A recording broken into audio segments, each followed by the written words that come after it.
Je travaille depuis l'âge de 15 ans. Je n'ai jamais demandé un centime, et j'ai tout payé moi-même. Ma propre éducation. J'ai bâti ma propre entreprise à partir de rien. Mes parents m'ont poursuivi en justice, parce que je refusais de financer la carrière d'influenceuse de ma sœur. J'ai bossé comme un dingue depuis mes 15 ans.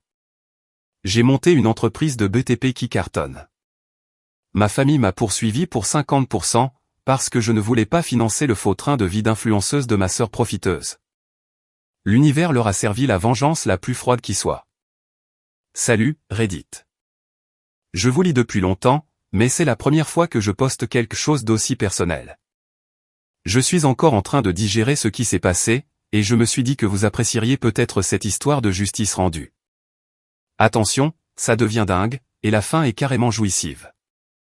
Moi, 31 ans, homme, et ce bazar a commencé quand j'avais environ 12 ans.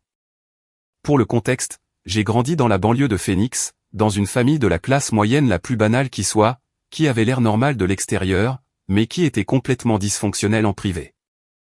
Cette histoire parle de favoritisme familial, de sentiment de dû, et de ce qui arrive quand des sales gosses pourris gâtés essaient de se frayer un chemin vers le succès des autres par la voie légale. Nous vivions dans un quartier correct. Rien d'extraordinaire, mais respectable. Papa, Robert, gagnait 50 000 € en réparant des Toyota. Maman, Patricia, faisait de la comptabilité à temps partiel pour 20 000 €. Et puis il y a ma sœur Brittany, de 6 ans ma cadette, et la favorite incontestée de notre famille. Dès le premier jour, Britney pouvait littéralement casser quelque chose de cher, et mes parents me reprochaient de ne pas l'avoir surveillée d'assez près. Elle était la petite princesse à son papa, tandis que moi, j'étais juste le gamin responsable qui sortait les poubelles et la fermait. Quand j'avais 12 ans, Britney a commencé la danse et les concours de beauté. L'argent qu'il dépensait était insensé. Des costumes à 300 € portés une seule fois, des robes de concours à 500 € pour des compétitions où elle se classait rarement, des coachs à 75 € de l'heure, des séances photos à 400 € tous les quelques mois. On parle de milliers de euros par mois pour cette sale gosse pourri gâtée. Le circuit des concours était comme une secte. Britney a absorbé cet environnement toxique et a commencé à se comporter comme si elle était déjà célèbre, s'entraînant à marcher pour ses interviews dans toute la maison, et exigeant des repas spéciaux, parce que les filles de concours doivent surveiller leur ligne. Moi, j'ai demandé un jeu vidéo à 20 €, et on m'a fait la morale sur le fait d'être reconnaissant et que l'argent ne poussait pas sur les arbres. À 13 ans, la situation de nos chambres disait tout. Britney avait des meubles rose princesse sur mesure, un écran plat géant avec tous les services de streaming, et un dressing rempli de vêtements de marque. Ma chambre avait un lit simple Walmart qui grinçait, une commode d'occasion cassée, et tout le reste venait de vide-grenier. Le point de rupture est arrivé à 14 ans. Je voulais rejoindre l'équipe de lutte. 150 € pour l'équipement et les frais. Papa m'a regardé comme si j'avais demandé une voiture de sport. Jake, on ne peut pas se le permettre. L'argent est serré avec les compétitions de Britney. La même semaine, ils ont dépensé 800 € pour sa nouvelle tenue de danse, parce que l'ancienne était, de la saison passée. C'est là que j'ai réalisé que j'étais invisible, sauf s'ils avaient besoin de quelqu'un à blâmer. Alors, je me suis débrouillé tout seul. J'ai commencé à tondre des pelouses pour 20 à 30 € chacune.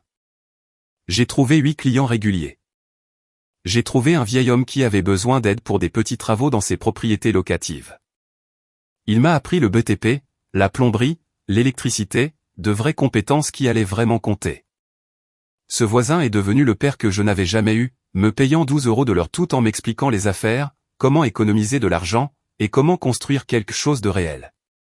La plupart des jeunes de ton âge s'inquiètent des jeux vidéo, disait-il en posant du parquet. Toi, tu apprends à construire un avenir. Pendant ce temps, la princesse Britney empirait. À une compétition, elle s'est classée 3e sur 12 et a eu une crise de nerfs complète, se plaignant que les juges ne comprenaient pas sa vision et que son costume n'était pas assez scintillant. Mes parents ont passé le trajet du retour à planifier ce qu'ils allaient acheter pour lui remonter le moral. Quand j'ai eu 16 ans, j'avais assez économisé pour un F-150 d'occasion bien cabossé. 3 500 € en liquide, plus l'assurance et l'essence. Le premier commentaire de papa, j'espère que tu ne comptes pas négliger tes corvées maintenant que tu as des roues. Aucune félicitation. juste la supposition immédiate que j'allais devenir irresponsable. Le même mois, ils ont acheté à Britney une Honda Civic neuve à 18 000 € pour son anniversaire. Elle n'avait même pas encore son permis provisoire, mais ils voulaient qu'elle ait un moyen de transport fiable. La voiture est restée inutilisée pendant 2 mois. Chaque affront, chaque euro dépensé pour elle tout en ignorant mes besoins, tout cela est allé dans mon réservoir de carburant mental. En première, je travaillais à plein temps pour mon voisin après l'école et les week-ends. Le travail était brutal. Poser du placo dans des espaces étroits, peindre des maisons sous la chaleur de l'été, installer du parquet à genoux pendant des heures, mais j'adorais apprendre de vraies compétences. Il m'a augmenté à 15 € de l'heure et m'a appris le côté commercial, estimer les chantiers, commander les matériaux, traiter avec les fournisseurs. Tu as un don naturel pour ça, Jack, disait-il en installant des placards. Tu pourrais diriger ta propre entreprise un jour. Malgré plus de 25 heures de travail par semaine, je maintenais de bonnes notes, des B en moyenne. Je faisais mes devoirs dans mon camion pendant le déjeuner, j'étudiais en dînant, et je rédigeais des dissertations tard dans la nuit, couvert de sueur. Britney, pendant ce temps, avait découvert les réseaux sociaux et décidé qu'elle allait être une influenceuse. À 13, 14 ans, elle passait des heures à prendre des selfies, à faire des vidéos TikTok avec peut-être 20 vues, et à supplier mes parents de lui donner de l'argent pour du contenu. Cette fille avait 200 abonnés, mais agissait comme la prochaine grande star. Elle commandait pour 500 € de vêtements en ligne, les photographiait avec des éclairages élaborés, puis en renvoyait la moitié en prétendant qu'ils ne rendaient pas bien en photo. Mes parents appelaient ça son esprit d'entreprise. Elle s'est créé tout un personnage en ligne, postant des citations sur « vivre sa meilleure vie » et « manifester le succès », tout en ne faisant littéralement rien d'autre que de prendre des photos. Ces légendes étaient remplies de hashtags comme vie d'influenceuse bénie entrepreneur, alors qu'elle n'avait jamais gagné 1 euro. Le pire, c'était son attitude envers les paysans, c'est-à-dire toute personne qu'elle considérait comme inférieure à elle, y compris moi. Je rentrais à la maison épuisé par un vrai travail, et elle faisait des commentaires comme « Hug, Jack, tu sens les pauvres » ou « J'ai hâte de déménager pour ne plus avoir à te voir ressembler à un sans-abri ». Une fois, après 12 heures à poser du parquet, à peine capable de marcher, elle a plissé le nez. « Pourrais-tu au moins te doucher avant le dîner ?» Certains d'entre nous ont des standards. Venant de quelqu'un qui avait passé la journée à prendre des selfies dans le jardin. Mes parents l'encourageaient. « Britney est juste confiante », disait maman. Elle connaît sa valeur. En terminale, j'avais économisé 12 000 € et prévoyais d'aller dans un community college d'abord, puis de transférer à l'université d'État. Un plan intelligent et rentable qui me laisserait avec moins de 20 000 € de dette. Britney, alors en seconde avec une moyenne de 2.3 GPA, a annoncé qu'elle voulait une école d'art californienne hors de prix pour le marketing des réseaux sociaux, non pas pour l'éducation, mais parce que ce serait bon pour sa marque. Quand les acceptations sont arrivées, j'ai été admis à l'université d'État avec une bourse académique partielle couvrant 40% des frais. La réaction de mes parents, c'est bien, Jack. C'est tout. La même semaine, Britney a été mise sur liste d'attente, et ils ont dépensé 2 000 € pour un consultant universitaire, facturant 200 € de l'heure, pour éditer ses posts Instagram et écrire des essais sur son expérience en marketing numérique. L'insulte finale est venue au dîner de remise des diplômes. Papa a lâché la bombe. Jack, nous pensons que tu devrais contribuer à hauteur de 400 € par mois pour le gîte et le couvert quand tu seras à la maison pendant les vacances universitaires. 400 € par mois pour vivre dans ma chambre d'enfant, tout en travaillant à plein temps pour payer ma propre éducation. Pendant ce temps, il prévoyait de dépenser 65 000 € par an pour l'université de la princesse Britney, sans attendre aucune contribution de sa part. Je leur ai dit que j'y réfléchirais, mais je faisais déjà d'autres plans. Je suis allé à l'université d'État avec un plan clair, un diplôme en commerce avec une mineure en technologie de la construction, puis créer ma propre entreprise. L'université était financièrement brutale, même avec ma bourse et mes économies. Je travaillais 20 heures par semaine au restaurant du campus à faire la plonge, et à plein temps avec mon voisin pendant les vacances sur des rénovations complexes. Pas de voyage de spring break, pas de vie de fêtard, juste travailler, étudier, répéter. Pendant que d'autres étudiants dormaient jusqu'à midi, j'étais debout à 6 heures du matin pour les services d'ouverture.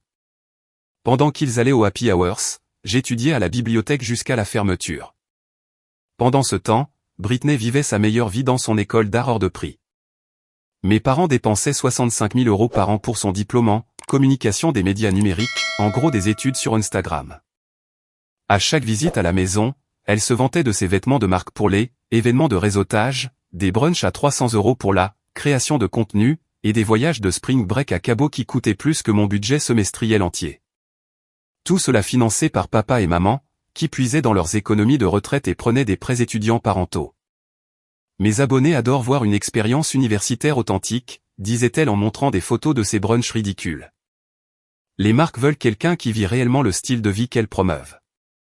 Son nombre d'abonnés était passé à peut-être 2000, principalement des bots achetés, avec de minuscules contrats de sponsoring.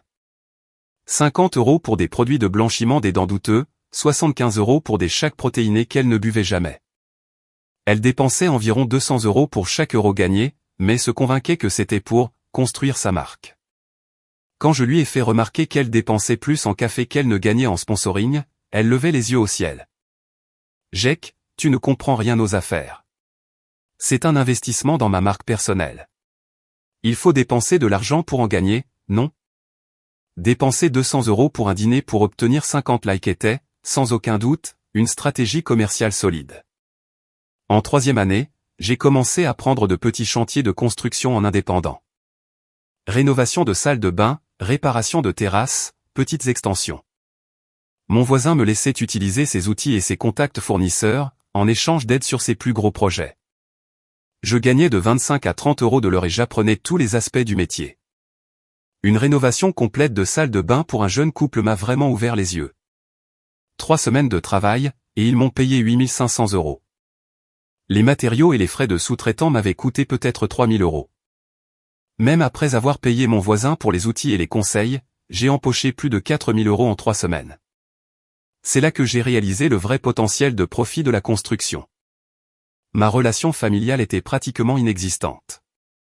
Je rentrais pour les vacances, et ils passaient tout leur temps à discuter de la carrière de Britney et de ses frais de scolarité. Maman me montrait les publications Instagram de Britney comme si c'était des œuvres d'art. J'étais invisible, sauf s'ils avaient besoin de réparation. Le broyeur à déchets est cassé ? Appelle Jake. Un robinet qui fuit ? Jake s'en occupera. Le point de rupture est arrivé à Noël de ma 3e année. J'avais maintenu une moyenne de 3,6 GPA tout en travaillant 25 heures par semaine. J'étais épuisé mais fier, et j'avais hâte de me détendre. Le matin de Noël, Britney a déballé des milliers d'euros de cadeaux. Un MacBook Pro pour la création de contenu professionnel. Des sacs à main de créateurs pour les partenariats de marque. Des bijoux pour les posts sponsorisés. Des soins de la peau coûteux pour les collaborations beauté. Tout était justifié comme des dépenses professionnelles. Mon cadeau, une carte cadeau Home Depot de 50 € et un sermon sur le fait de ne pas s'attendre à la charité maintenant que j'étais adulte. Puis Britney a fait le commentaire qui a tout changé. Au moins, Jake apprend enfin un métier, a-t-elle ricané en prenant des selfies avec son butin, planifiant son poste de déballage de Noël. Il faut bien quelqu'un pour être l'abeille ouvrière, pendant que le reste d'entre nous devient célèbre. Une abeille ouvrière. En pleine face, le matin de Noël, pendant qu'elle déballait des cadeaux valant plus que ce que je gagnais en 3 mois. J'ai regardé mes parents, attendant qu'ils disent quelque chose, n'importe quoi. Ils sont restés assis là, comme si c'était normal. C'en était trop. J'en avais fini. J'ai terminé l'université avec un contact familial minimal.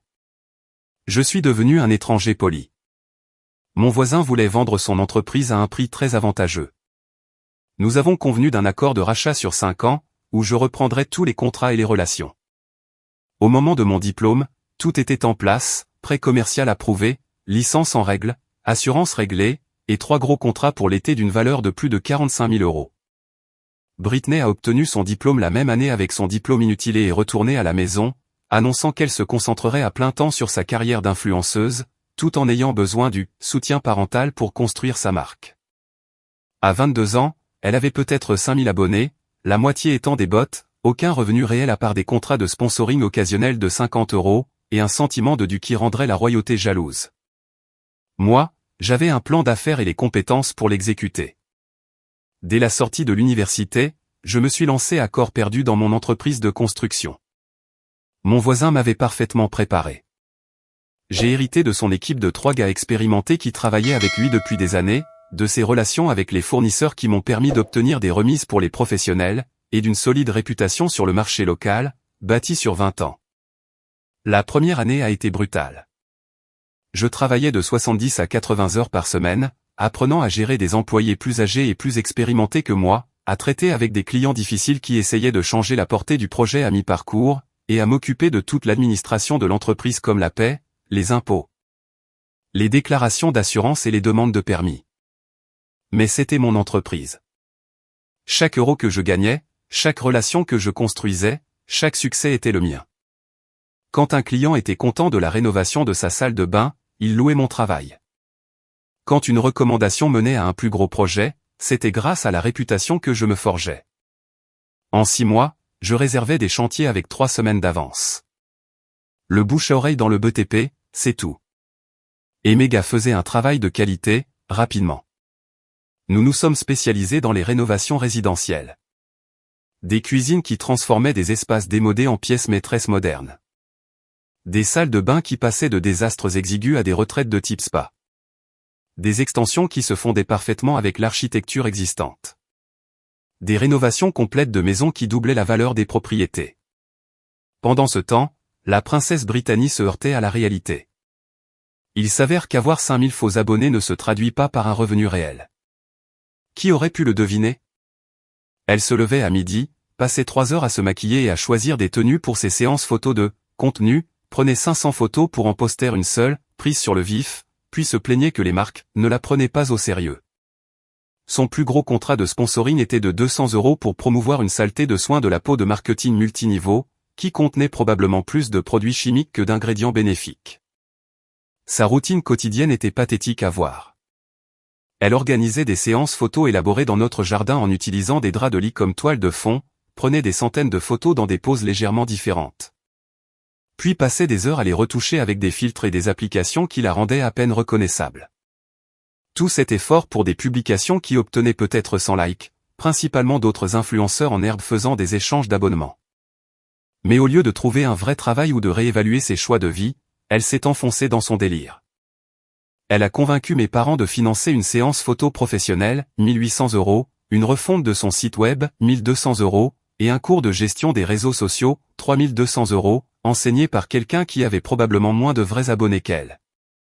Je dois juste investir davantage dans ma marque, disait-elle en mangeant des céréales à 14 heures. Tous les influenceurs à succès disent qu'il faut dépenser de l'argent pour en gagner. C'est un jeu sur le long terme. Mes parents, d'une manière ou d'une autre, ont gobé ces absurdités.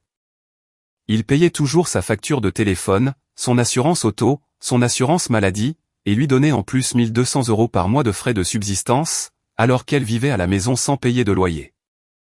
Il rationalisait cela en disant qu'il la soutenait pendant la phase de lancement de son entreprise.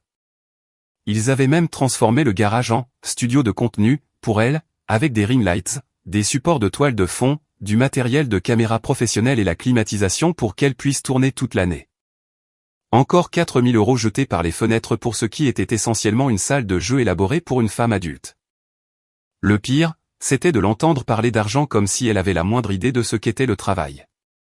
Elle voyait mes vêtements de travail sales et mon camion et faisait des commentaires comme « Quand je serai célèbre, j'engagerai des gens comme Jack pour réparer mes manoirs. » C'est important de soutenir l'école bleue.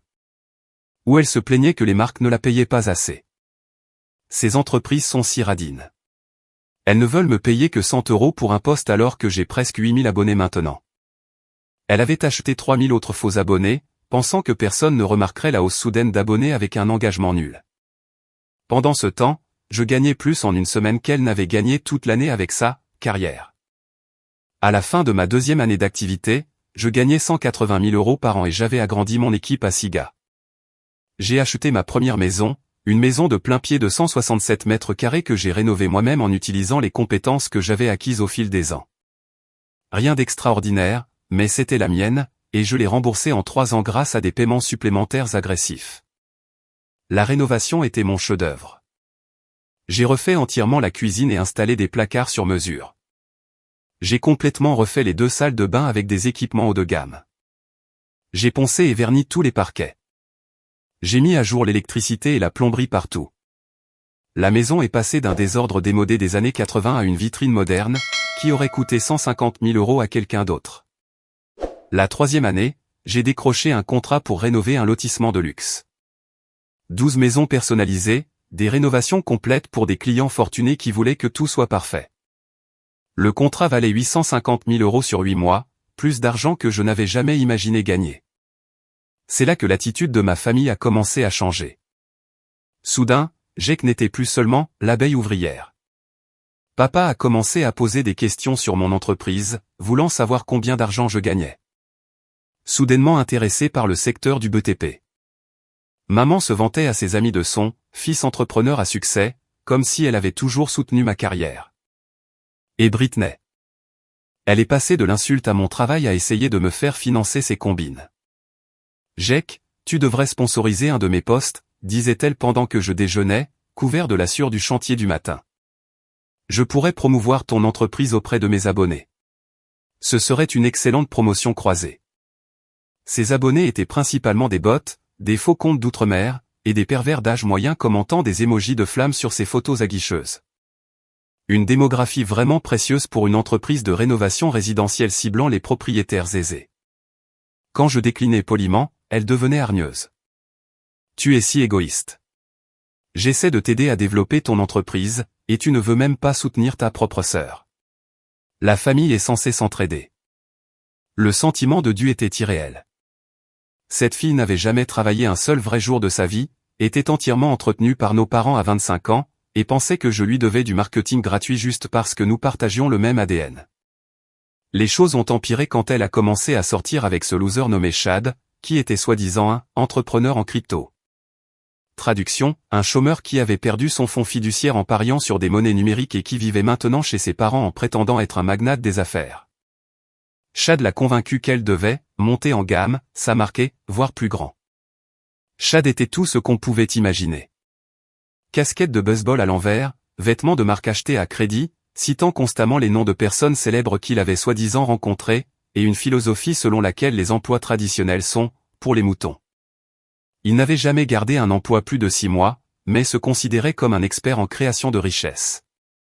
Ils ont eu ce plan brillant de lancer une chaîne YouTube sur le style de vie de luxe avec un budget limité, où ils feraient des critiques de restaurants, d'hôtels et de produits chers. Le hic ? Ils avaient besoin de financement pour maintenir le style de vie qu'ils critiqueraient.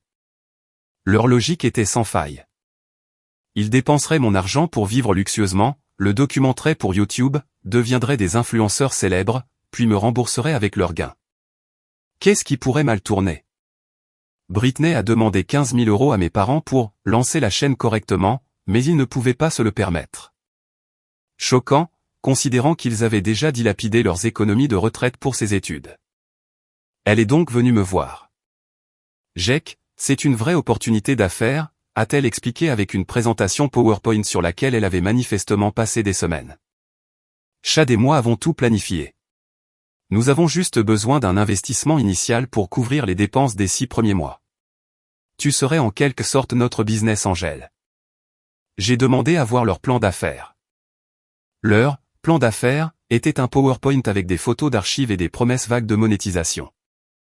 Aucune étude de marché, aucune projection de revenus réaliste, aucune compréhension du fonctionnement réel de YouTube ou du temps nécessaire pour construire une audience. On n'a pas besoin de tous ces trucs d'entreprise, a dit Chad, balayant mes questions d'un revers de main. Les réseaux sociaux, c'est une question d'authenticité et de vibe. On ne peut pas mettre des vibes dans une feuille de calcul, n'est-ce pas? Je leur ai dit que je n'étais pas intéressé. C'est là que la vraie Britney s'est révélée.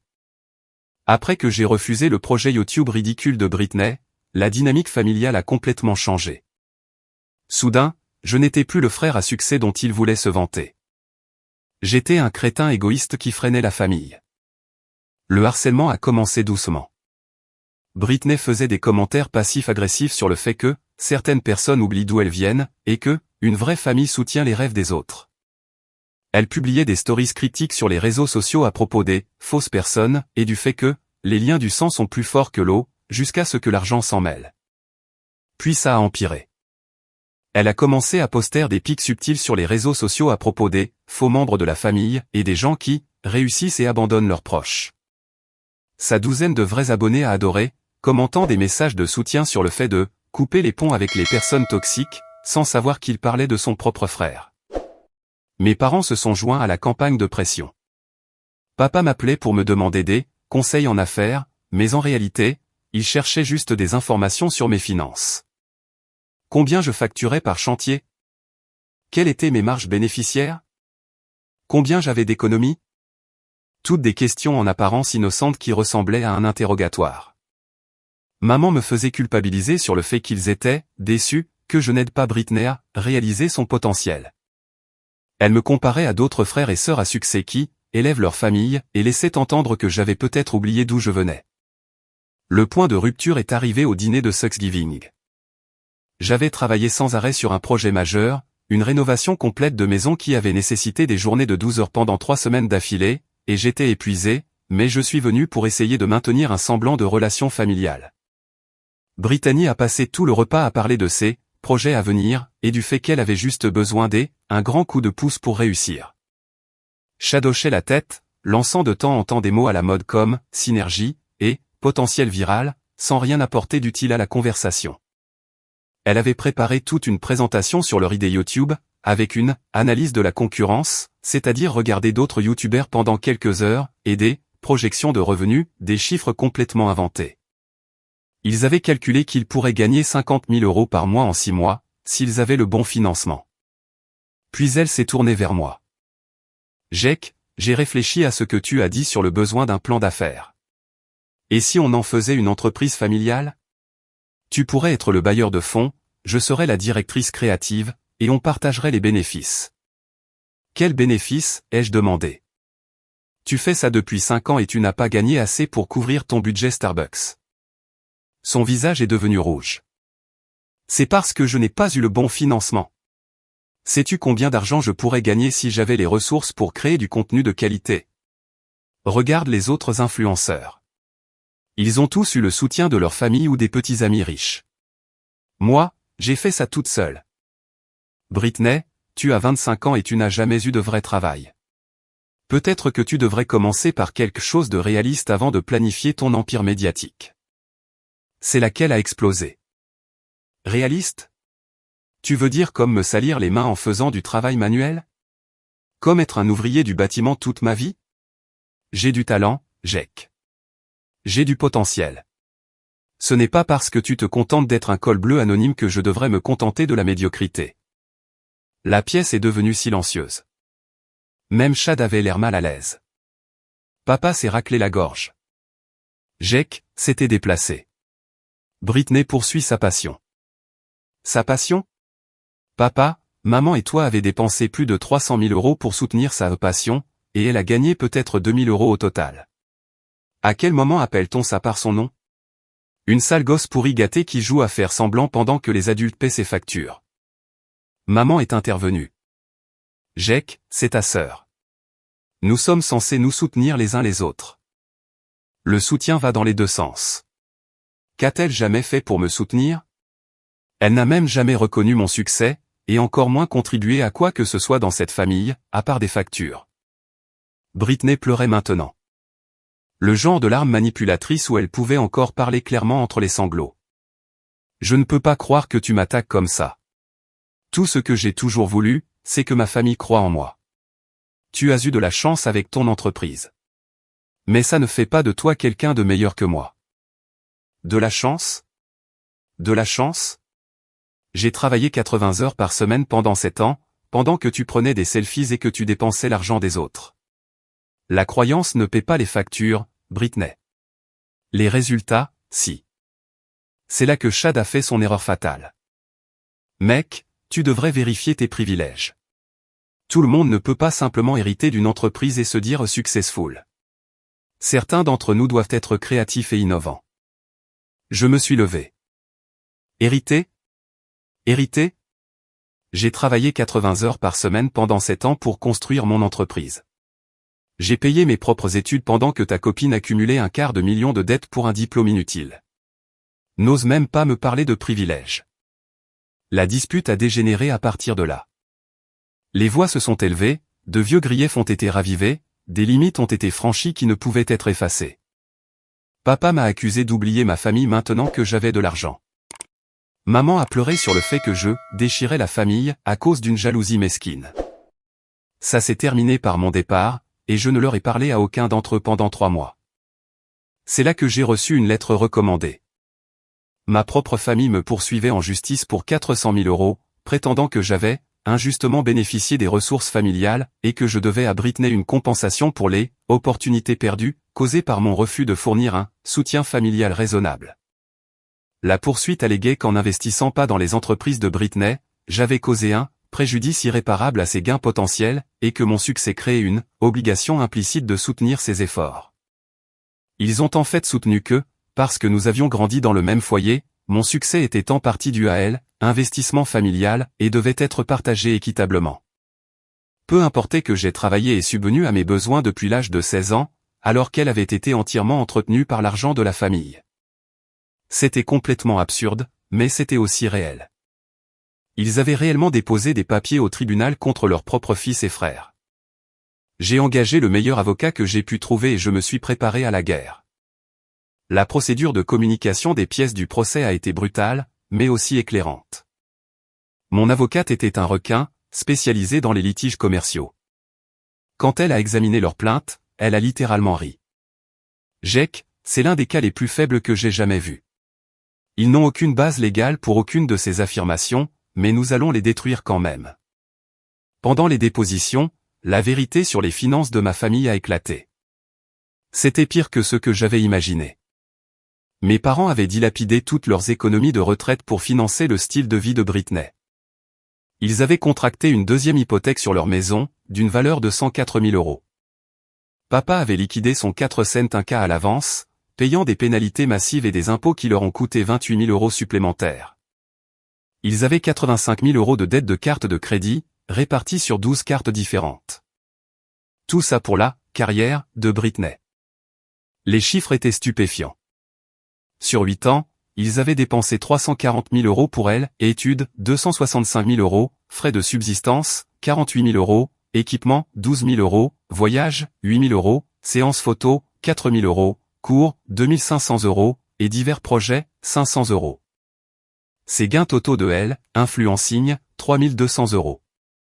C'est un taux de perte de 99,1% pour ceux qui suivent.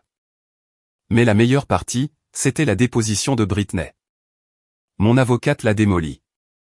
Mademoiselle Collins, vous affirmez que le refus de mon client de financer votre chaîne YouTube vous a coûté 500 000 € de revenus potentiels. Quelle étude de marché avez-vous menée pour arriver à ce chiffre?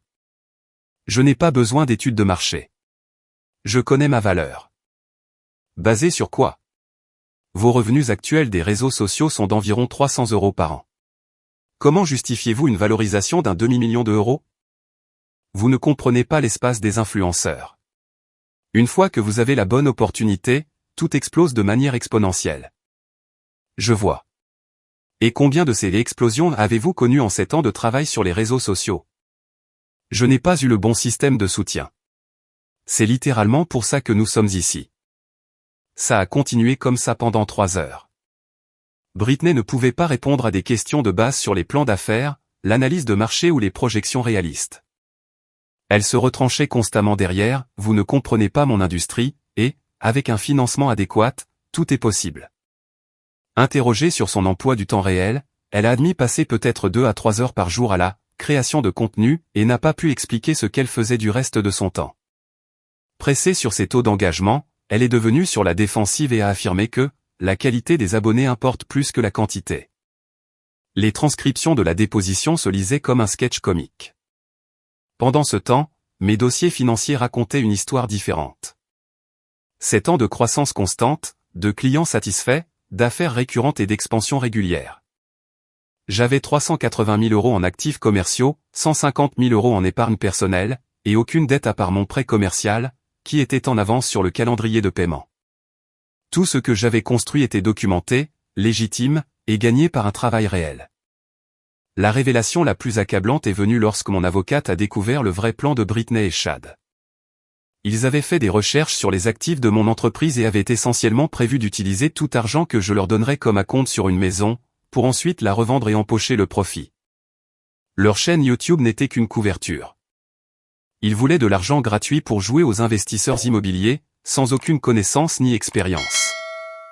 Chad avait regardé des émissions de rénovation de maisons et avait convaincu Britney qu'il pourrait gagner de l'argent facile en achetant, rénovant et vendant des maisons. Lorsque cela est sorti lors de la déposition de Chad, il a essayé de le présenter comme une diversification de notre portefeuille d'investissement et la construction de multiples flux de revenus. Mon avocate lui a demandé de définir portefeuille d'investissement. Sa réponse, vous savez, comme avoir différentes manières de gagner de l'argent, et tout ça. Ces gens voulaient me poursuivre pour 400 000 €, et leur cerveau financier ne pouvait pas définir des termes d'investissement de base. La déposition de Chad a été un désastre. Interrogé sur son expérience commerciale, il a énuméré le trading de crypto, perdu 15 000 € de l'argent de ses parents, le dropshipping, gagné 200 € en 6 mois, et le marketing d'affiliation, gagné 50 € au total. Son emploi le plus long a été de 3 mois dans un magasin de téléphonie mobile, avant de se faire virer pour absentéisme. Au moment où la communication des pièces s'est terminée, on les tenait. Poursuite abusive, aucune base légale, un schéma clair d'irresponsabilité financière, et des preuves de tentative de fraude. Mais mon avocate avait une meilleure idée que de simplement gagner. Jake, ils ont détruit leur vie financière en essayant de soutenir les délires de Britney. Ils sont sur le point de perdre leur maison. Leur crédit est ruiné. Et ils n'ont aucune économie pour la retraite. Et si on ne se contentait pas de les battre au tribunal? Et si on leur faisait payer pour avoir fait perdre du temps à tout le monde? Elle a déposé une contre-poursuite pour poursuite malveillante, frais de justice, et dommage à la réputation de mon entreprise. Nous avons demandé 150 000 €, plus les honoraires d'avocat. Le procès a duré 3 jours et a été tout ce que j'avais espéré. Mon avocate a présenté notre cas comme un documentaire sur la stupidité financière et le comportement de nantis. Quand Britney est passée à la barre, c'était magnifique. Mon avocate s'était parfaitement préparée. Mademoiselle Collins, vous avez témoigné que votre frère vous doit un soutien financier. Quelle base légale avez-vous pour cette affirmation? La famille devrait aider la famille. Il a de l'argent et j'ai besoin d'aide pour mon entreprise. Je vois. Connaissez-vous le concept juridique de contrepartie en droit des contrats? Non. Comprenez-vous la différence entre un don et un prêt?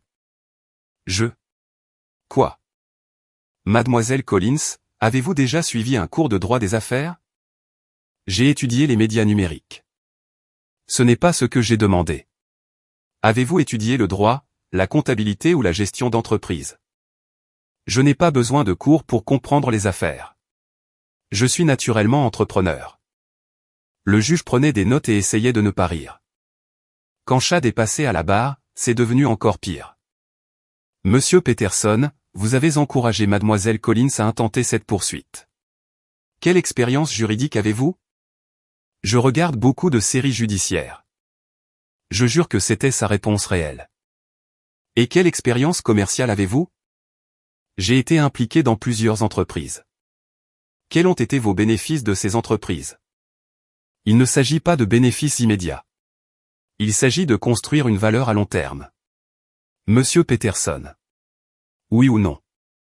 Avez-vous déjà réalisé un bénéfice de quelque entreprise que ce soit? Longue pause. Pas encore, mais... Merci. C'est tout. Le juge n'a même pas délibéré. Il a rejeté leur plainte immédiatement et a accordé notre contre-poursuite dans son intégralité. Je suis sur ce banc depuis 18 ans, a déclaré le juge Morrison, et c'est l'une des poursuites les plus abusives que j'ai jamais vues. Les plaignants n'ont présenté aucune base légale pour leurs affirmations et ont clairement intenté cette action de mauvaise foi. Il les a condamnés à payer 125 000 € de dommages et intérêts, plus tous mes frais de justice, soit 47 000 € de plus. Ils avaient 30 jours pour payer ou faire face à une saisie de leurs biens. Alors que nous quittions le tribunal, Britney pleurait et Chad fulminait contre les juges corrompus et le système truqué contre les entrepreneurs. Mes parents semblaient avoir vieilli de 10 ans. Dans les 2 semaines suivant le jugement, la réalité a frappé ma famille comme un TGV. Ils ne pouvaient pas payer les 172 000 € qu'ils me devaient. Loin de là. Mon avocate a entamé les procédures de saisie des biens. Nous avons mis des privilèges sur leur maison, leur voiture, les outils de papa, tout ce qui avait de la valeur.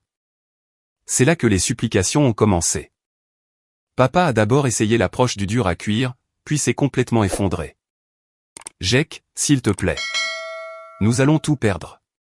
Nous avons fait une erreur, d'accord, nous le savons maintenant. Mais nous sommes toujours tes parents. Les parents ne poursuivent pas leurs enfants en justice, ai-je répondu. Vous avez fait votre choix. Les appels les plus pathétiques venaient de Britney. D'abord la colère. Tu détruis la famille pour de l'argent. Puis la manipulation. Jake, j'ai appris ma leçon. Je vais trouver un vrai travail et changer de vie. Puis le marchandage désespéré. Et si je travaillais pour ton entreprise? Tu pourrais saisir mon salaire directement. Enfin, l'effondrement complet. Jake, s'il te plaît. Chad m'a quitté quand il a appris pour l'argent. Je n'ai plus rien. Maman et papa vont peut-être devoir déclarer faillite. Tu es littéralement en train de détruire toute notre famille. Le plus drôle, c'est qu'elle ne comprenait toujours pas. Même en me suppliant d'avoir pitié, elle ne pouvait pas reconnaître ce qu'elle avait fait de mal. 3 mois après le jugement, ils n'avaient pas payé. Mon avocate a procédé à la saisie de leurs biens. La maison a été mise aux enchères. Le camion de papa a été saisi. Ils ont dû déménager dans un appartement de 2 chambres dans le pire quartier de la ville. Papa a été licencié de son concessionnaire quand ils ont appris la saisie sur salaire. Maman a dû prendre un emploi à temps plein dans un centre d'appel pour 12 € de l'heure. Britney a emménagé avec eux et a trouvé un travail chez Target. Sa carrière sur les réseaux sociaux est morte du jour au lendemain quand elle n'a plus eu les moyens de maintenir son image. Le dernier appel est venu de papa 6 mois plus tard. Il avait vieilli de 20 ans et semblait complètement brisé. Jake, je sais que tu nous détestes. Je sais que nous avons tout gâché de manière irréparable, mais ta mère a des problèmes de santé et nous ne pouvons pas payer ses médicaments. Je ne te demande pas de nous pardonner. Je te demande d'avoir pitié. Pour la première fois depuis le début de cette affaire, j'ai ressenti quelque chose. Pas de la sympathie. Ils avaient mérité chaque parcelle de leur souffrance. Mais je me sentais complet. Ils s'étaient détruits eux-mêmes, en poursuivant un fantasme selon lequel ils méritaient mon succès. Ils avaient choisi les délires de Britney plutôt que la réalité, le sentiment de dû plutôt que la responsabilité, les procès plutôt que la famille, et ils avaient tout perdu. J'ai dit à papa que j'y réfléchirais et j'ai raccroché. 3 jours plus tard, j'ai fait rédiger une offre par mon avocate. J'annulerai la dette restante, environ 140 000 €, sous des conditions spécifiques. Britney devait publier une vidéo publique reconnaissant que sa carrière d'influenceuse était un échec, et qu'elle avait été entretenue par l'argent de la famille pendant 8 ans sans rien produire de valeur. Mes parents devaient écrire et signer une lettre détaillée reconnaissant leur favoritisme, leurs mauvaises décisions financières, et leur responsabilité dans le procès. Tous les 3 devaient accepter de n'avoir aucun contact avec moi pendant au moins 5 ans. Si l'un d'eux parlait publiquement de moi ou me contactait pendant cette période, la totalité de la dette serait immédiatement rétablie. Ils ont accepté en quelques heures. La vidéo de confession de Britney était magnifique. Pas de maquillage, pas de filtre, juste une jeune femme brisée de 26 ans admettant qu'elle avait gâché des années de sa vie et des centaines de milliers de euros à poursuivre un fantasme. Elle ressemblait exactement à ce qu'elle était, une influenceuse ratée travaillant dans la vente au détail et vivant chez ses parents. La vidéo a eu plus de vues que tout ce qu'elle avait jamais posté. Les commentaires étaient brutaux, mais justes. La lettre de mes parents était 4 pages de reconnaissance de leurs échecs. Ils ont admis le favoritisme, les mauvaises décisions, l'irresponsabilité financière et la poursuite abusive. La lire, c'était comme recevoir les excuses dont j'avais besoin depuis 20 ans. Quand mon avocate a livré les papiers d'annulation de la dette, j'ai senti le poids de 15 ans se lever enfin de mes épaules. J'étais libre. Mon entreprise était florissante. Ma famille ne pouvait plus me faire de mal.